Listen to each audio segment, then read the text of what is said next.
রাতে আমি একা খাটে শুয়েছিলাম। হঠাৎ অনুভব করলাম আমার পরনের ছোট প্যান্টটা খুলে যাচ্ছে। ভাবলাম হয়তো অ্যালার্জির কারণে এমনটি অনুভব হচ্ছে। চোখের পাড়ে পাড়ে ঘুম আসতেই অতটা লক্ষ্য করিনি, কিন্তু আমাকে অবাক করে দিয়ে চোখ খুলতেই দেখলাম আমার পরনের ছোট প্যান্টটি শূন্যের উপর ভাসছে। দেখে আমি আটকে উঠলাম, এ কি, এটা কিভাবে সম্ভব? আমার পরনের প্যান্ট শূন্যে ভাসছে কিভাবে? প্যান্টটি আমার চোখের সামনে ঝুলছে। আমি ভয়ে কাঁপতে লাগলাম। সাথে সাথে একটা বিদঘুটে হাসির শব্দ শুনতে পেলাম। ভয়ে আমার গলা শুকিয়ে আসছে। আমি প্যান্টটি ধরতে চাইলাম, অমনি প্যান্টটি আমার সামনে থেকে দূরে সরে যাচ্ছে। ভয়ে আমি অজ্ঞান হয়ে পড়লাম। সকালবেলায় আমি যখন চোখ খুললাম তখন দেখতে পেলাম আমি হসপিটালের বেডে। আমার মাথার পাশে দাঁড়িয়ে আছে আমার স্বামী হৃদয়। হৃদয়কে দেখে আমি তার হাত শক্ত করে জড়িয়ে ধরলাম আর হাঁপাতে লাগলাম, কারণ গতকালের হাসিটি এখনো আমার কানে বাজছে। হৃদয় আমাকে বলল, কি ব্যাপার লায়লা, তুমি অজ্ঞান হয়ে গেলে কিভাবে? আমি বললাম, আমাকে এখানে কে এনেছে? গতকাল তো আমি তোমাকে বাসায় একা রেখে খালাদের বাসায় গেছিলাম। খালাদের বাসা যেহেতু মানিকগঞ্জে, ওখান থেকে ফিরতে ফিরতে ভোর হয়ে যায়। ভোরে দরজার সামনে এসে কলিং বেল দিয়েই যাচ্ছি, কিন্তু কিছুতেই তুমি দরজা খুলছো না। ভাবলাম আমার অপেক্ষায় থাকতে থাকতে তুমি হয়তোবা ঘুমিয়ে গেছো, তাই পকেট থেকে মোবাইলটা বের করে তোমার মোবাইলে কল দিতে লাগলাম। বেশ কয়েকটা কল দেবার পরেও তুমি কল রিসিভ করছো না। তখন আমি ভয় পেয়ে গেলাম। দেখলাম দরজাটা ভেতর থেকে আটকানো। বাসায় যেহেতু তুমি ছাড়া আর কেউ থাকে না, তাই নিরুপায় হয়ে দরজায় ধাক্কা দিতে লাগলাম, কিন্তু তবুও তুমি দরজা খুলছো না। তাই আমি আরো জোরে জোরে দরজা ধাক্কাতে লাগলাম। আমার দরজা ধাক্কানোর আওয়াজটা এত বেশি ছিল যে পাশের ফ্ল্যাট থেকে বাবু ভাই ও জোনাকি ভাবে চলে আসলো। ওনারা এসে জিজ্ঞাসা করলো, কি ব্যাপার ভাই, আপনি এত জোরে দরজা ধাক্কা দিচ্ছেন কেন? আমি বললাম, ভাই আমি আজ একটা জরুরি কাজে মানিকগঞ্জে আমার খালার বাসায় গেছিলাম। ওখান থেকে আসতে আসতে ভোর হয়ে গেছে। বাসায় আপনার ভাবি একা ছিলেন। অবশ্য মাঝরাতে তার সাথে আমার একবার কথা হয়েছিল। সে বলেছিল খাওয়া দাওয়া করে শুয়ে আছে। মানিকগঞ্জ থেকে আমার আসতে আসতে ফজর হয়ে গেছে। এখন এসে ওকে এত করে কলিং বেল দিচ্ছি, মোবাইল করছি, দরজা ধাক্কা দিচ্ছি, তবুও তার ঘুম ভাঙছে না। আমার কথা শুনে জোনাকি ভাবি ও বাবু ভাই অবাক হয়ে একজন আর একজনের মুখের দিকে তাকাচ্ছেন। তারপর বাবু ভাই কাঁপা কাঁপা গলায় বলল, ভাই আপনি ভাবিকে একা রেখে কেন গেলেন? আপনারা এই বিল্ডিং এর নতুন ভাড়াটিয়া, অন্য কারোর সাথে পরিচয় না থাক, আমাদের সাথে তো আপনাদের ভালো সম্পর্ক।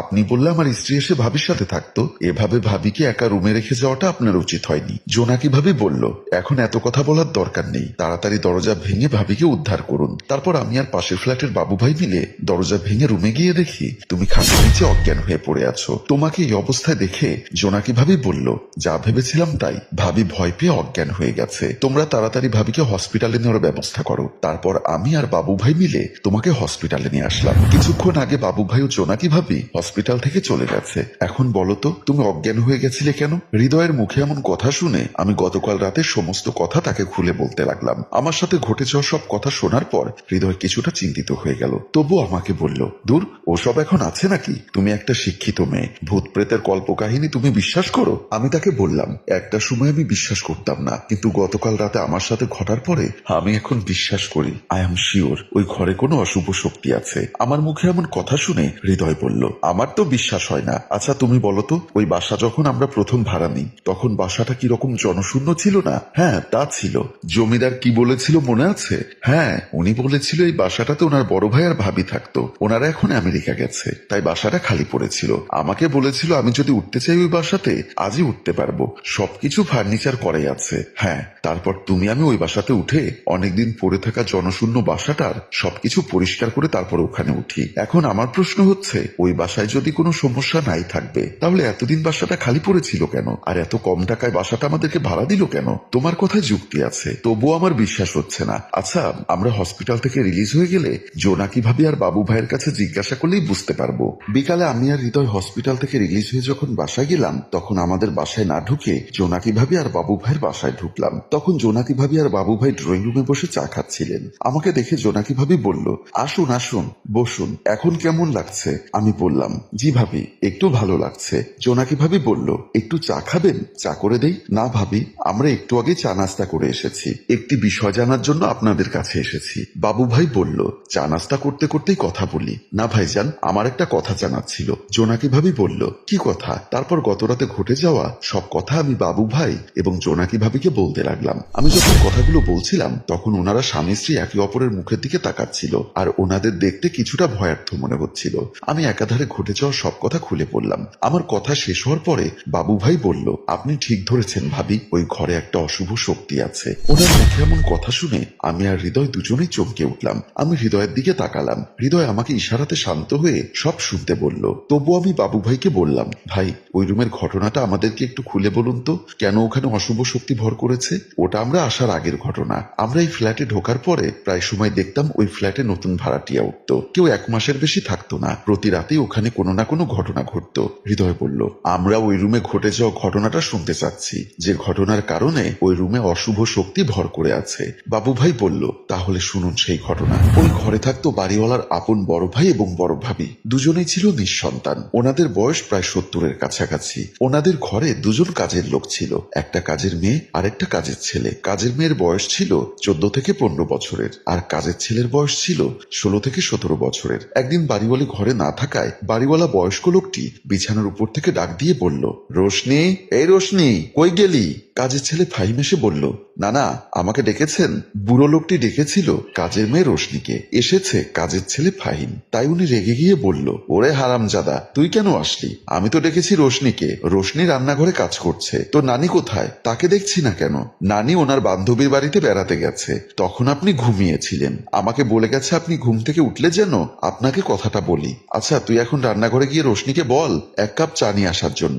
দেখিস চায়ের কাপ নিয়ে তুই আসিস না, রোশনিকে পাঠাস। বৃদ্ধ লোকটির কথা মতো কাজের ছেলে ফাহিম রান্নাঘরের দিকে গেল। কাজের ছেলে ফাহিম রান্নাঘরে গিয়ে দেখলো রোশনি রান্না বান্নার কাজে ব্যস্ত। ফাহিম রোশনিকে গিয়ে বলল, বুইরারে 1 কাপ চা দিয়ে আসতে বলছে। বলছিলাম আমি নিয়ে যাব। বুইরা খালি তোরে খোঁজে। বুড়ার হাবভাব আমার ভালো ঠেকছে না। আমি তো তোকে ভালোবাসি, তাই সাবধান করছি। বুড়োর থেকে দূরে দূরে থাকবি। তোকে ভালোবেসে আমি কি পামো? তুইও চাকর, আমিও চাকরানি। এত কথা না বইলা বুইরারে 1 কাপ চা দিয়ায়, বলে ফাহিম চলে গেল।